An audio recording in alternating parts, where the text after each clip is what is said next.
Bonjour tout le monde, bienvenue à ce nouveau rendez-vous de Folie douce, ici Yvan Bugeaud.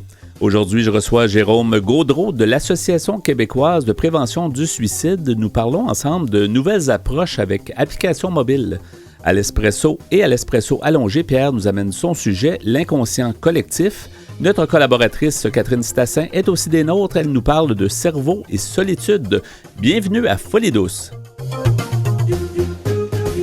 Folie douce, c'est l'émission qui vise l'authenticité et se vent de fraîcheur quand il est question d'information en santé mentale. J'accueille maintenant mon invité, Jérôme Gaudreault. Bonjour Jérôme, bienvenue à Folie douce. Oui, bonjour M. Bugeaud. Ben oui, merci d'être là. C'est pas la première fois, puis c'est toujours un plaisir de vous recevoir. En fait, vous êtes le directeur général de l'Association québécoise de prévention du suicide, la QPS. On va parler bien sûr de la QPS qui fait quand même un mandat très important là, au Québec, mais aussi de nouvelles approches, entre autres avec des applications mobiles. En commençant, est-ce qu'on peut rappeler un peu ce que fait la QPS?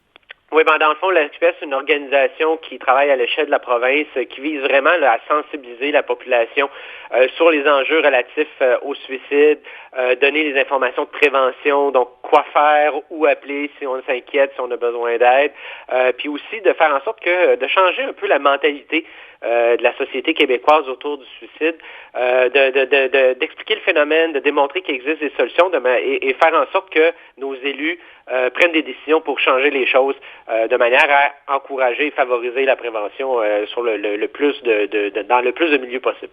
Et qu'est-ce qui justifie, disons, d'avoir une association? C'est-à-dire qu'on a vraiment besoin d'un coup d'œil provincial, en fait, global sur la question? Oui, bien, on se présente un peu comme le porte-parole de la cause de la prévention du suicide, dans la mesure où on ne représente pas nécessairement une catégorie de la population en particulier.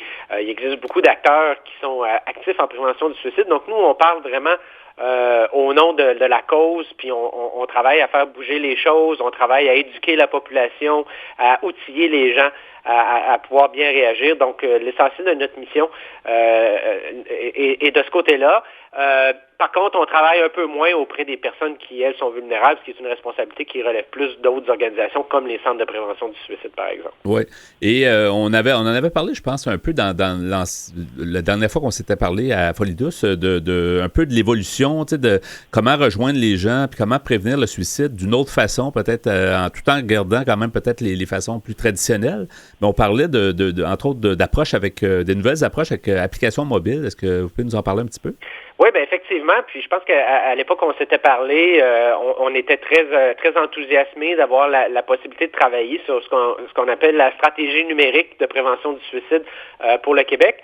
Il y a eu des progrès depuis la dernière fois qu'on s'est parlé. On a notamment lancé le site web suicide.ca, qui est un site web où on va retrouver d'une part une foule d'informations pratiques là, qui parle de suicide et de sa prévention sous diverses thématiques et en fonction des réalités qui sont vécues par les personnes qui sont vulnérables au suicide. Et aussi un service d'intervention en ligne qui vise vraiment là, à apporter une aide directe aux gens qui pensent au suicide ou qui s'inquiètent pour un proche, mais via le chat, via le texto. Donc, c'est vraiment une innovation là, pour le Québec, puis un besoin qui était de plus en plus présent, parce qu'on le sait, hein, dans notre vie de tous les jours, Internet prend de plus en plus de place, que ce soit pour notre socialisation, pour notre consommation, pour notre divertissement. Mais c'est un peu la même chose par rapport au suicide, à savoir que les gens utilisent aussi Internet pour demander de l'aide ou exprimer de la détresse. Donc, c'est important d'être en mesure d'apporter une aide aussi via le web. Puis, sur le site suicide.ca, on retrouve aussi une application mobile qui s'appelle Mes outils, qui vise vraiment là, à soutenir les gens dans leur soutien à la santé mentale. Donc, on retrouve des outils qui leur permettent justement de monitorer de leur situation, qui leur permet justement de trouver des trucs pour se sentir mieux, qui permet aussi en cas de crise ou en cas de détresse de rejoindre rapidement des gens de confiance qui sont en mesure de nous aider. Donc vraiment là, une foule d'outils et l'application est disponible là, via via les magasins d'applications, là, que ce soit Google ou Apple Store, donc qui est disponible pour toute la population. Ça a toujours été peut-être depuis surtout le développement des nouvelles technologies, ça a toujours été un peu un défi d'essayer de ou peut-être comprendre ou intervenir rapidement auprès des gens justement qui utilisent qui lancent un cri d'alerte par exemple par un cellulaire ou quelque chose comme ça. Donc j'imagine c'est un besoin qu'il y avait depuis longtemps de créer ça. Ça faisait déjà plusieurs années là, que nous, de notre côté, on le réclamait. Faut dire au Québec, là, on est quand même assez bien organisé en matière d'offres de services en prévention du suicide, et cela depuis une bonne vingtaine d'années. Donc, ça va bien de ce côté-là, mais on était en retard du côté numérique. On voyait là, dans d'autres pays, d'autres provinces du Canada, qu'il y a des services là, d'aide spécialisés en prévention du suicide qui se mettaient en place. Puis même au Québec, d'autres organisations, je pense à Tel Jeune, notamment Jeunesse J'écoute, qui commençaient qui sont pas nécessairement spécialisés dans une offre d'intervention prévention du suicide, mais qui en font quand même auprès de leur clientèle régulière. Donc, qui commençaient déjà à offrir ce service-là. Donc, il y avait vraiment un besoin.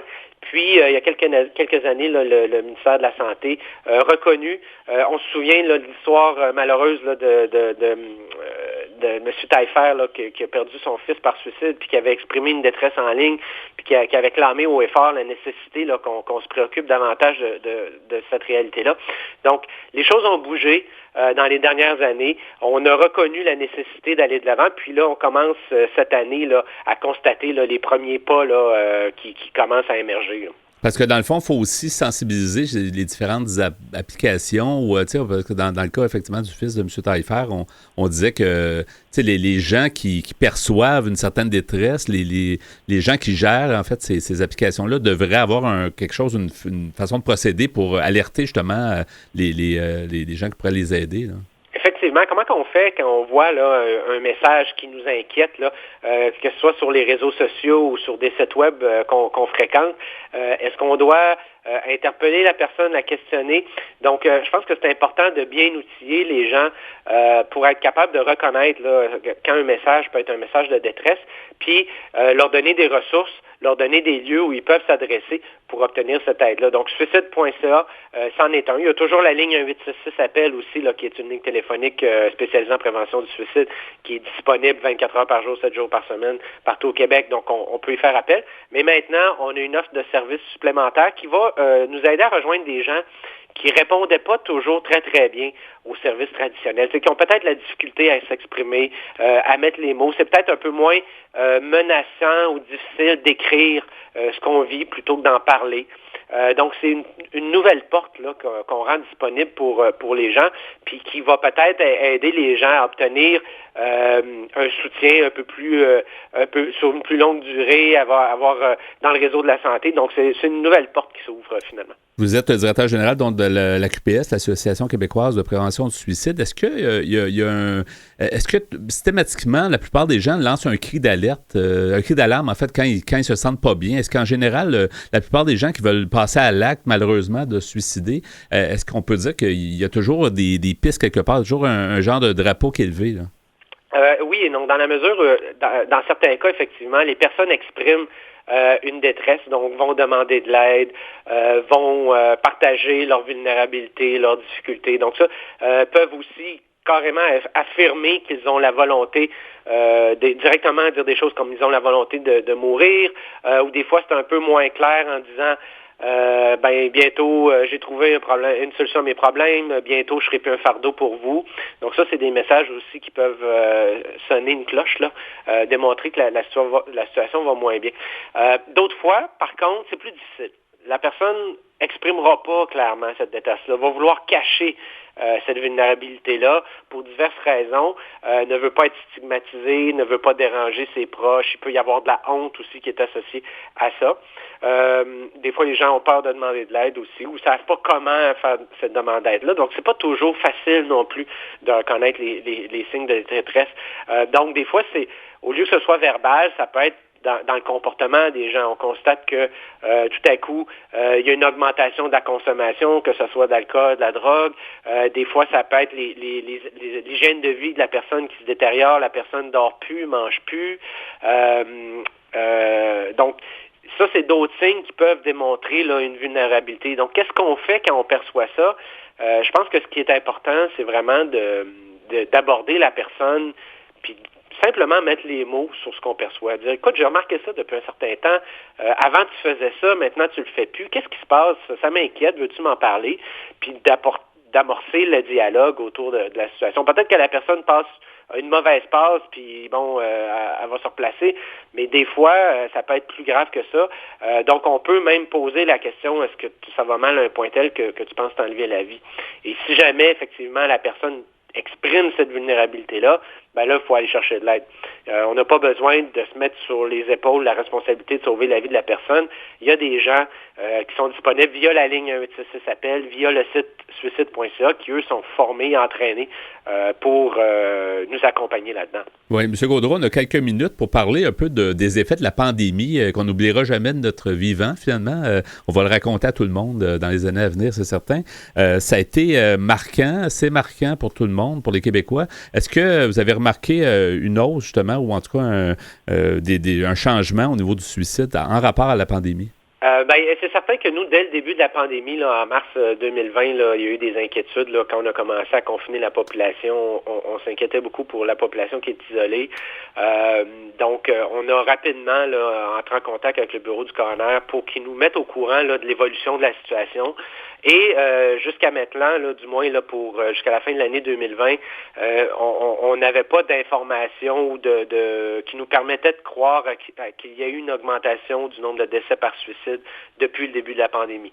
Donc, ça nous rassure, mais en même temps, on demeure inquiet parce qu'il y a quand même des facteurs de risque importants associés au suicide qui, eux, sont bien documentés. On constate une augmentation des symptômes de dépression, de l'anxiété, de l'isolement. Puis ça, c'est des facteurs de risque qui sont associés au suicide.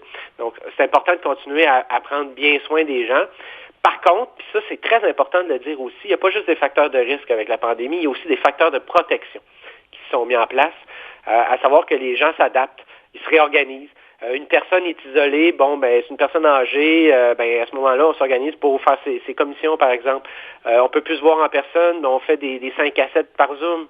La PCU, par exemple, a apporté un allègement financier aux gens qui ont perdu l'emploi. Donc, tout ça, c'est des mesures qui, conjuguées, vont vraiment faire en sorte que la population va réussir à s'adapter. Puis, on sait tous que c'est temporaire. On sait que la situation, éventuellement, va se terminer. Donc, ça fait en sorte qu'il y a de l'espoir, ce qui est tout le contraire d'une personne qui, elle, est suicidaire. Une personne suicidaire a perdu tout espoir. Elle pense que la situation qu'elle vit ne changera jamais, que ça ne pourra jamais s'améliorer. Or, avec la pandémie, on sait que c'est pas le cas. Et peut-être qu'on pense que les gens sont pas si forts, mais peut-être que justement, dans une épreuve comme ça, peut-être qu'on va voir justement le meilleur de chacun et ça sera peut-être pas si pire comme plusieurs le pensent. Effectivement, l'être humain a une capacité de résilience et d'adaptation qui est extrêmement forte, là. Et ça, il faut pas l'oublier. Puis il y a aussi l'idée qu'on a tous un ennemi commun. C'est la COVID, c'est le coronavirus.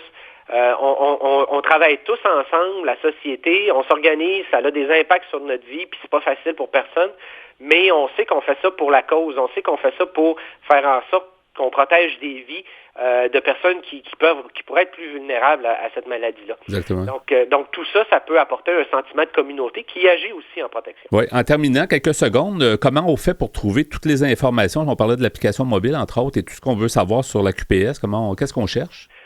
Évidemment, par le site suicide.ca, là, où on va retrouver les informations pratiques, témoignages vidéo, le service d'intervention par clavardage, via les magasins d'applications mobiles comme App Store, Google Play, chercher Mes outils, qui permet aussi de télécharger l'application sur notre téléphone cellulaire et bénéficier des outils de prévention suicide. Merci beaucoup, M. Jérôme Gaudreau, donc directeur général de la QPS. Merci d'avoir été à Folie Douce encore une fois.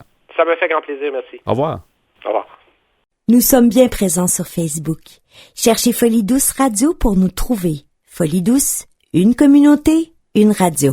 C'est maintenant le bloc Espresso. Bonjour Pierre Laporte. Salut Yvan. Alors aujourd'hui, ton sujet que tu nous proposes, c'est l'inconscient collectif. L'inconscient collectif, ça c'est un sujet qui me fascine. En fait, j'ai pris ça c'est un article que j'ai trouvé sur Internet, en fait, qui s'appelle « Inconscient collectif, nous sommes tous reliés ». Et c'est basé sur des recherches qui ont été faites, qui ont commencé il y a plusieurs années. Et en fait, j'avais déjà vu une émission à la télé américaine là-dessus et je trouvais ça fascinant. Et je suis retombé là-dessus sur Internet en faisant de la recherche. Alors, c'est un article écrit par M. Éric Pigani, qui est psychologue de formation et psychothérapeute. Il s'est spécialisé dans l'étude des états modifiés de conscience. Il nous dit « L'existence d'une conscience collective sera-t-elle bientôt prouvée? Peut-être grâce à une expérience troublante menée dans le monde entier avec un petit appareil censé détecter les émotions de groupe. Mm-hmm. » C'est une petite boîte en métal qui n'a l'air de rien d'autre qu'une petite boîte en métal. Monsieur Pigani, il nous dit « Je pensais, en commençant mon enquête, me retrouver devant un superbe appareil au milieu d'un bric-à-brac digne du cabinet d'un docteur Mabuse. Au lieu de ça, rien que cette petite boîte connectée tout de même à un ordinateur. Juste un ordinateur portable tout simple et tout gris. Ce fleuron de la technologie, premier brevet industriel de la parapsychologie, ne ressemble à rien. Mais il y a pire encore. Son cœur est un composant électronique conçu pour fabriquer du hasard. Façon de parler, en fait. Ce n'est pas bien compliqué, il nous dit. Lorsque vous prenez une paire de dés et que vous les faites rouler sur la table, vous fabriquez du hasard. Selon son expression à lui, en tout cas. Cet appareil fait la même chose, mais de façon bien plus sophistiquée. Il débite à toute vitesse des suites de chiffres, au hasard. Gadget génial, mais inutile, pas pour tout le monde. En tout cas, pas pour les chercheurs qui participent au projet Conscience globale. En anglais, c'est Global Consciousness Project, qui, paraît-il, est en train de révolutionner toutes nos connaissances sur la conscience humaine. Tout commence à la fin des années 60 avec un physicien, Helmut Schmidt, alors directeur de recherche des laboratoires Boeing aux États-Unis. Boeing, la fameuse firme d'aviation. Schmidt obtient l'autorisation d'utiliser son labo et ses compétences pour faire des recherches en parapsychologie. Esprit éminemment créatif, il invente le premier, entre guillemets, générateur numérique aléatoire, sorte de grosse caisse sur laquelle des ampoules s'allument au hasard. En essayant de deviner quelle ampoule va s'allumer, ce dispositif permet de faire des expériences de voyance. Tu comprends, les gens essayaient de deviner laquelle allait s'allumer, puis c'est un peu au hasard. Oui. Mais encouragé par l'équipe de Boeing, le physicien perfectionne son invention. Il miniaturise la boîte, ajoute des rangées d'ampoules et il change la règle du jeu. Il ne suffit plus de deviner quelles ampoules vont s'allumer, mais d'essayer d'influencer par la force de l'esprit l'ordre dans lequel elles s'allument. Cet exercice de psychokinèse donne des résultats si étonnants qu'il provoque un certain émoi dans la communauté scientifique. Oui, imagine-toi. Quand même. Mais passons sur les 20 et quelques années qui ont suivi, pendant lesquelles ce générateur numérique a été testé des milliers de fois et a servi d'outil de recherche dans tous les laboratoires universitaires de parapsychologie. Nous nous retrouvons en 1996 à l'université Princeton, toujours aux États-Unis. Cette auguste institution abrite le Princeton Engineering Anomalies Research, l'un des hauts lieux de la recherche américaine. Le professeur Roger Nelson, psychologue, s'intéresse à ces machines à fabriquer du hasard. Pour un psychologue, c'est à faire preuve d'une nette ouverture d'esprit. Un jour, il s'interroge sur la possibilité pour cet appareil d'être influencé non par une seule personne, mais par un groupe. Avec son fils Greg, informaticien expert en intelligence artificielle, ils mettent au point une nouvelle version du générateur numérique, soit le générateur d'événements aléatoires, plus connu aujourd'hui sous le nom de EGG, ou EGG en anglais. Ouais. Premières expériences en groupe. On réunit une trentaine de personnes dans une salle et on leur demande de chanter, de parler, de s'amuser. Le EGG, placé dans un coin, fabrique du hasard à tout va. Le graphique, semblable à un tracé d'électroencéphalogramme qui s'affiche sur l'écran de l'ordinateur, reste plat, ce qui est normal. Sauf lorsque tout le monde fait la même chose en même temps, tel que méditer par exemple. La machine réagit alors comme si elle captait l'état d'esprit du groupe. Le graphique commence à dessiner une courbe. C'est quand même assez extraordinaire. Intrigué, Roger Nelson propose une hypothèse. Lorsqu'un groupe porte son attention sur un même événement, l'esprit de groupe devient cohérent, ou si tu veux, unique. Et il va influencer un peu de la même façon, en tout cas une similitude Ouais. entre les... Ah oui. Moi, je trouve ça incroyable. Ouais. Donc, si le EGG est placé dans ce qu'on appelle le champ psychique de ce groupe, il est influencé par des émotions comme le calme, la peur, la joie, la concentration, etc. D'autres chercheurs alertés par cette surprenante découverte s'associent au projet. En 1998, une quinzaine de ces appareils EGG sont envoyés à autant de scientifiques un peu partout dans le monde, avec une intention bien précise. Un événement déclenchant une puissante émotion collective peut-elle être enregistrée par toutes les machines simultanément? C'est ce qu'on va savoir plus tard à l'émission. Tu as bien deviné. Ça ne pouvait pas mieux tomber. On va pouvoir suivre l'histoire. Alors, c'est intéressant. Donc, l'inconscient collectif plus tard à l'émission, Pierre. Merci.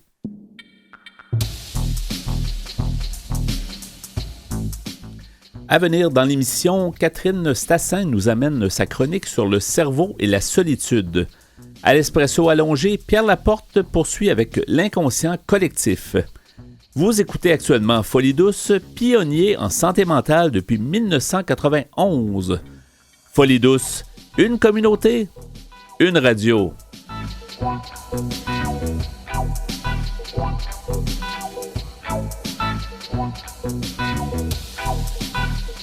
La santé mentale est un vaste monde. Suivez nos chroniqueurs qui nous amènent en territoires inconnus. C'est avec plaisir que j'accueille Catherine Stassin. Bonjour Catherine. Bonjour Yvan. Bonjour, ça va bien? Ça va très bien, merci. Ben oui, et on va parler d'un sujet toujours intéressant. Tu nous amènes toujours des bons sujets. Cerveau et solitude. La solitude, c'est un mal, je dirais, du siècle peut-être. Il y a beaucoup de solitude qui se vit. Oui, on va voir ça oui, dans la chronique. On a quelques chiffres, mais avant ça, on peut quand même donner une bonne nouvelle aussi. C'est qu'il y a eu une découverte par des chercheurs de l'université McGill qui ont fait une constatation assez importante. C'est que le cerveau est marqué par la solitude. Mm-hmm. C'est-à-dire que certaines parties du cerveau sont plus développées chez les gens qui souffrent de solitude. Et ces parties, mais quelles sont-elles, Yvan? Oui. C'est quoi comme parties? Exactement. Eh bien, quelles sont-elles? Quelles sont-elles? Eh bien, c'est des parties consacrées aux souvenirs, à l'imagination, aux pensées intérieures et à la perception de l'avenir aussi. Voilà, donc ce sont quand même des parties assez importantes. Eh bien, les chercheurs ont remarqué que dans ces zones-là, la matière grise était beaucoup plus développée et en plus, elle était de meilleure qualité selon leurs termes. Voilà, donc c'est important.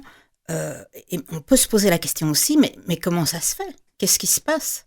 Qu'est-ce qui se passe? Pourquoi est-ce que les personnes qui souffrent de solitude ont des parties de la sorte? À ce moment-là, les chercheurs font une hypothèse. Mm-hmm. Ils déposent cette hypothèse et ils disent, mais dans le fond, les gens qui souffrent de solitude vont peut-être essayer de compenser et surmonter la solitude en ayant en effet plus de pensées par rapport à leurs souvenirs, puisqu'il n'y a personne avec qui parler de ces souvenirs. Donc, ils vont y penser simplement, ils vont développer cette zone du souvenir, de l'imagination aussi, puisqu'ils vont imaginer certaines choses, ils auront plus de pensées intérieures, et aussi, ils vont penser beaucoup à l'avenir, ce qui n'est pas toujours une bonne chose quand on y pense trop. Ça va peut-être inquiéter, ils vont s'inquiéter de l'avenir, sûrement, aussi. Ça, c'est encore autre chose, en effet, ça, ce serait à voir. Alors maintenant, on peut se poser la question, mais c'est quoi l'ampleur de ce phénomène? Combien de personnes souffrent de solitude? Et là, le terme est important, souffrir de solitude. Parce qu'il y a des gens qui aiment ça, être seuls, qui ne souffrent pas de solitude, mais il y en a beaucoup qui en souffrent. Exactement, ils peuvent aimer vivre seuls et être dans l'action quand même. Ouais. Et pas uniquement être dans ses pensées intérieures et dans l'imagination. Donc, il y a quand même une étude, elle est britannique, qui a été faite sur 40 000 personnes. C'est un très bon échantillon, on peut dire. Chez les adultes de 40 ans à 69 ans. Qu'est-ce qu'ils constatent? Ils constatent qu'entre 10% et 20%, c'est quand même très important, c'est presque une personne sur 5 quand on y pense, souffre de solitude de manière vraiment maladive. Donc, c'est pas juste des gens qui aiment être seuls, d'accord? Et qu'est-ce qu'ils ont constaté? Ils avaient dans cette banque de données des images par résonance magnétique qu'on connaît sous le nom d'IRM, d'accord? Et donc, ils ont examiné l'ensemble de ces clichés et ils ont de là constaté que c'est 10 à 20% des personnes qui souffrent de solitude. Effectivement, c'est beaucoup. C'est quand même une société en Angleterre, donc c'est une société quand même bien développée et tout. Donc, c'est assez représentatif justement de l'Occident, j'imagine. Ça doit se ressembler un peu avec ici aussi, là. C'est ce que je me suis dit. C'est pour ça que j'ai pris quand même ces résultats d'études. C'est sûr qu'on pourrait se poser beaucoup de questions et ça pourrait faire l'objet d'une autre chronique. Tiens, est-ce que dans le monde occidental, ce sentiment de solitude qui est quand même très important, d'où vient-il? Est-il dû au mode de fonctionnement? Chez nous, beaucoup de gens au Québec vivent seuls et au Canada, je crois que c'est environ 1 personne sur 3 qui vit seule. Donc tout ça, c'est évidemment un sujet intéressant. Ce qu'on peut se dire, c'est que quand faut-il s'alerter dans le fond? Quand il y a souffrance par rapport à la solitude, quand elle est subie, d'accord? Donc, à partir de ce moment-là, il y a un risque de mise à l'écart par rapport aux autres, il y a un isolement qui s'installe. Et justement, avec la pandémie, tout le monde est un petit peu à risque, on est plus en sécurité chez soi. Mais en Donc, même temps, les gens qui souffrent de la soi. solitude en souffrent encore plus, c'est ça aussi. Ah là. oui, certainement, ça parce vient que augmenter. les gens ont encore moins envie d'aller rendre visite Oui, à quelqu'un dont ils doutent peut-être de la bonne santé ou pas. Oui. Voilà. Donc, c'est certain que le problème, c'est qu'à partir du moment où la solitude est souffrance, il y a un développement, il y a une détérioration de la santé mentale. Il y a un développement des problèmes. oui. Ça peut se traduire par plus d'anxiété, plus de stress, plus de dépression. Ça peut provoquer éventuellement également aussi de l'hypertension, de l'obésité, parce qu'on reste sur place, on ne bouge plus, de la prise de drogue, donc que ce soit alcool ou autre drogue illicite. Il peut y avoir également des dysfonctionnements du système immunitaire, même, avec trop de solitude, et donc aussi un accroissement des risques de suicide. Alors là, évidemment, à ce stade, j'ai envie de parler de solutions. Oui, il faut, parce que c'est quand même, vu comme ça peut être quand même dramatique. Et puis, est-ce qu'il y a de l'espoir, effectivement? Il y a beaucoup d'espoir. Oui. Voilà, il y a beaucoup d'espoir parce qu'il y a des solutions. Et surtout, et même, j'allais dire, pas surtout en période de pandémie, la première chose à faire, c'est d'abord admettre que oui, on souffre peut-être de solitude. Est-ce que cette solitude, je la subis ou est-ce que je la désire vraiment, cette solitude? Est-ce qu'on est capable de faire ça? Est-ce que ça prend quand même un certain recul pour se dire, est-ce que j'en souffre vraiment? Ou, tu sais, à quelque part, ça peut être juste aussi léger, mais jusqu'à quel point on peut dire qu'effectivement, ça devient un problème pour la personne? Bon, je ne suis pas psychologue, mais ça devient un problème quand la personne développe des symptômes de type anxiété, dépression, etc., à cause du manque de contact. Ouais. Donc, ça varie d'une personne à l'autre. Hein. Chacun a des niveaux de contact avec lesquels il est à l'aise. Il y en a qui ont besoin de voir beaucoup de monde, d'autres moins de monde. Ouais. Donc, ce qui est important, c'est de se poser la question, est-ce que je souffre de cette solitude ou est-ce que je m'en accommode et ça va? Alors, si on en souffre à ce moment-là, on se dit, bon, on peut être proactif. Qu'est-ce qu'on peut faire en cette période de pandémie? On peut mettre des stratégies en place pour rencontrer du monde. Allez, je vous donne un exemple. Il y a des communautés tout simplement sur les médias sociaux, que ce soit Facebook ou d'autres médias sociaux. Et on peut s'inscrire tout simplement à un groupe. Oui, c'est en ligne, vous allez me dire, c'est virtuel, mais il y a de vrais contacts avec les personnes. Je prends l'exemple de la Société de biologie de Montréal, qui est bien locale, où il y a un club d'observation des oiseaux. On peut s'inscrire à ce club et faire des commentaires sur nos observations ou pas, faire des commentaires sur les observations des autres.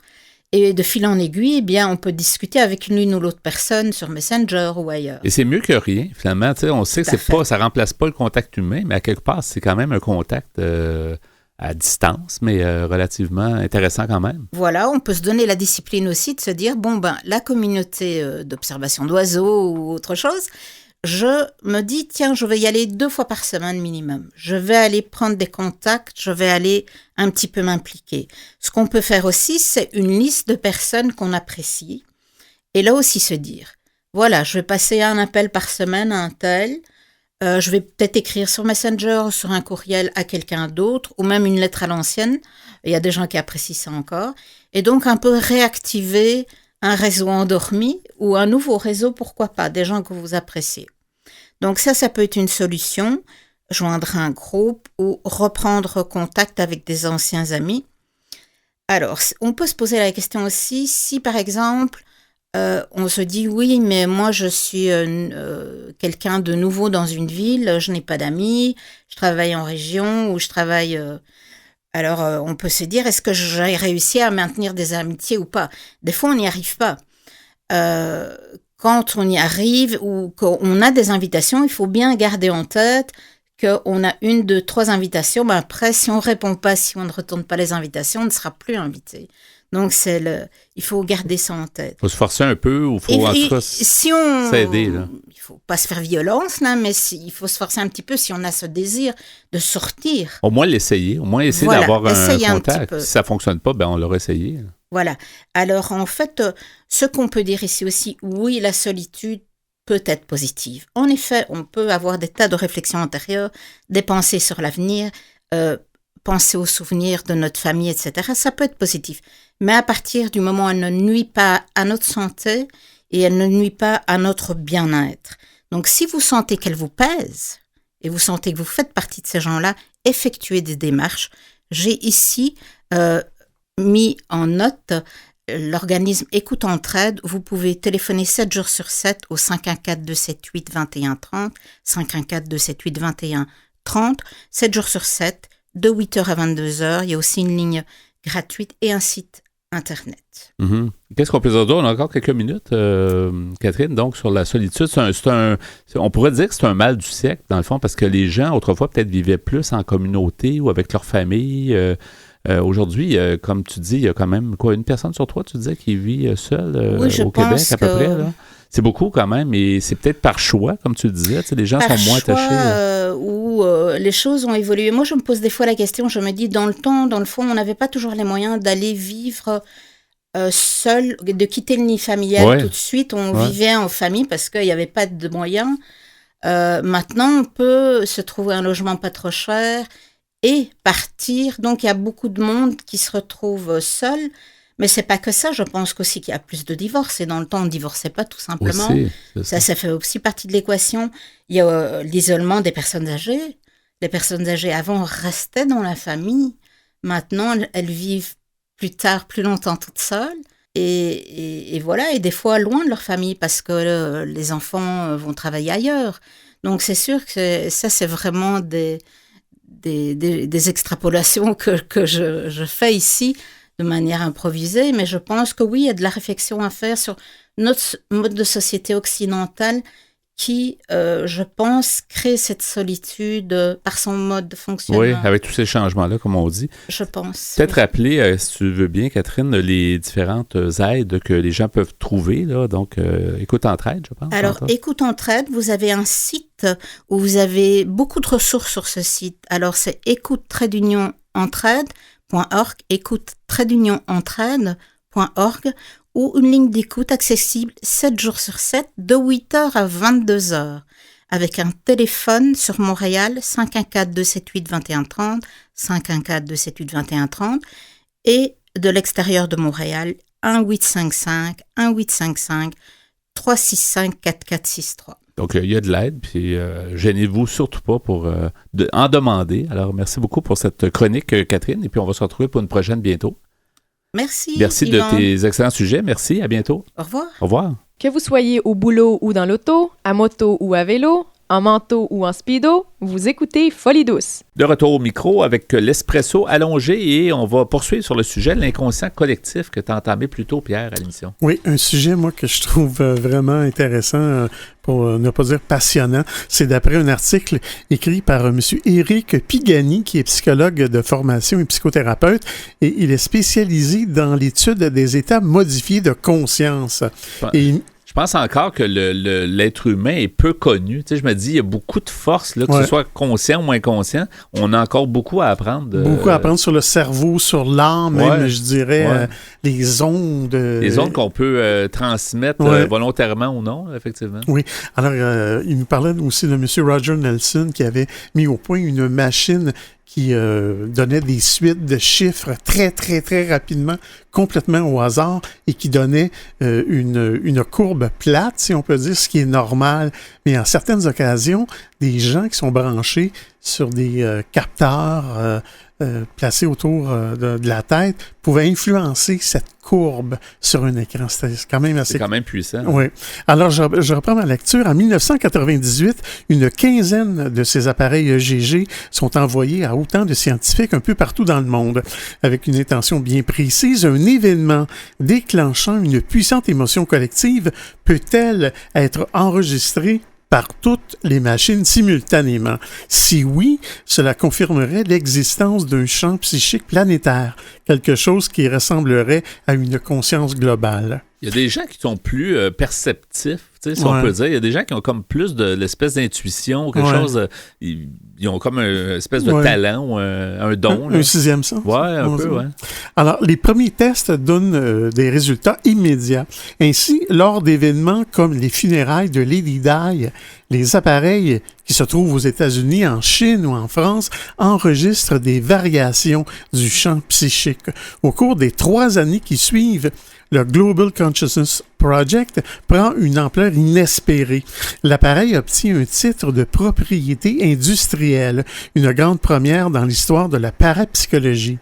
À la fin de l'année 2002, le nombre d'appareils EGG sera passé de 40 à 75. 2 d'entre elles sont installées en France. Toutes sont reliées à l'ordinateur central du laboratoire de Princeton, au New Jersey, via Internet, qui enregistre automatiquement, heure après heure, les données recueillies par chaque ordinateur. Le fonctionnement de ce réseau pourrait être comparé à un électroencéphalographie de notre planète. Chaque fois qu'un événement collectif se produit, des fluctuations sont enregistrées. Plus l'événement est fort et médiatisé, plus la fluctuation est importante. Et le 11 septembre 2001, tiens-toi bien, Yvan, une date qu'on connaît bien. il a fait crépiter toutes les machines et a fait monter les courbes vers des niveaux jamais encore atteints. Avec un détail que les scientifiques n'avaient pas encore osé souligner, même s'ils l'avaient déjà remarqué auparavant, sur les écrans des ordinateurs, les fluctuations de la conscience collective avaient commencé la veille. Donc, avant l'événement, peut-être les gens sentent qu'il se passe quelque chose, il y a quelque chose dans l'air, il y a de l'énergie négative qui se promène. C'est fascinant. C'est comme peut-être que ces gens-là qui ont attaqué la tour commençaient là, à se préparer vraiment. À se donner peut-être des codes ou des trucs pour se préparer. Oui. Alors, notre champ psychique collectif aurait perçu l'événement avant qu'il ne se produise. Monsieur Roger Nelson nous dit, avec cette expérience mondiale, nous sommes en train de démontrer d'abord que notre conscience n'est pas limitée à notre corps, mais semble s'étendre dans un espace beaucoup plus vaste. Ensuite, il semble bien exister une conscience globale dont nous faisons partie. Scientifiquement, il y a encore beaucoup à faire pour que cette hypothèse soit validée à 100%. La première conséquence de cette découverte, c'est qu'il faudra réviser nombre de dogmes scientifiques sur la nature de l'esprit, de la conscience et même de la vie. La seconde est qu'individuellement, elle permet de mieux comprendre que nous faisons partie d'un tout et que nous sommes tous reliés les uns aux autres. Oui, tout à fait.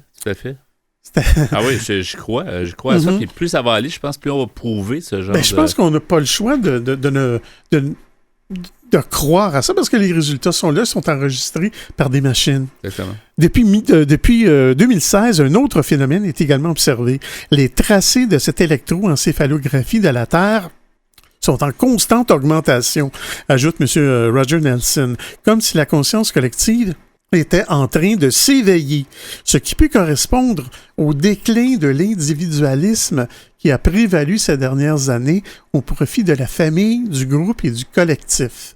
Ça m'étonne un peu, Mais quand même. Peut-être par la force des choses, la société va comme se modifier. Là. C'est ce que Possible. souhaitent beaucoup de monde, là, des idéalistes souvent, mais ça pourrait arriver. On nous dit un sentiment que beaucoup commencent à ressentir ou à expérimenter, surtout à une époque où les catastrophes écologiques et les menaces politiques invitent à davantage de solidarité et d'intérêt pour le devenir de l'humanité. Maintenant, un ajout dans l'article, on nous dit, c'est Carl Gustav Jung, le médecin psychiatre suisse très connu, fondateur de la psychologie analytique et penseur influent qui, au cours des années 20, a forgé le terme d'inconscient collectif. Il divisait notre inconscient en 2 territoires, le personnel et le collectif. L'inconscient personnel est le produit des expériences propres à chacun de nous, et l'inconscient collectif est né de toutes les expériences humaines depuis l'aube des temps. Il n'est donc pas uniquement la somme des inconscients personnels, c'est la mémoire psychique de l'humanité depuis sa naissance. C'est en lui que tout au long de notre histoire se sont cristallisés les symboles universels que Jung a appelés les archétypes. Alors, je m'arrête ici et ça me fait penser aussi à ce qu'on appelle le document akasique qu'on connaît, un terme qui vient d'Orient, qui parlait aussi de cette possibilité d'un inconscient collectif. Mais je n'en connais pas tellement sur le sujet. Mais si les gens veulent en savoir plus pour quelques secondes, oui, qu'est-ce qu'on peut chercher? Donc, allez sur YouTube et vous tapez « Projet Conscience Globale » et vous allez voir des vidéos là-dessus qui sont en français et ça va vous donner une meilleure idée encore de ce sujet. Parfait. Merci beaucoup, Pierre, pour le sujet, l'inconscient collectif. Vous souhaitez écouter l'émission Folie douce au moment qui vous convient le mieux? Branchez-vous sur notre site web pour accéder à notre canal radio sur YouTube. Antenne.qc.ca. Antenne.qc.ca. Quelques secondes pour conclure sur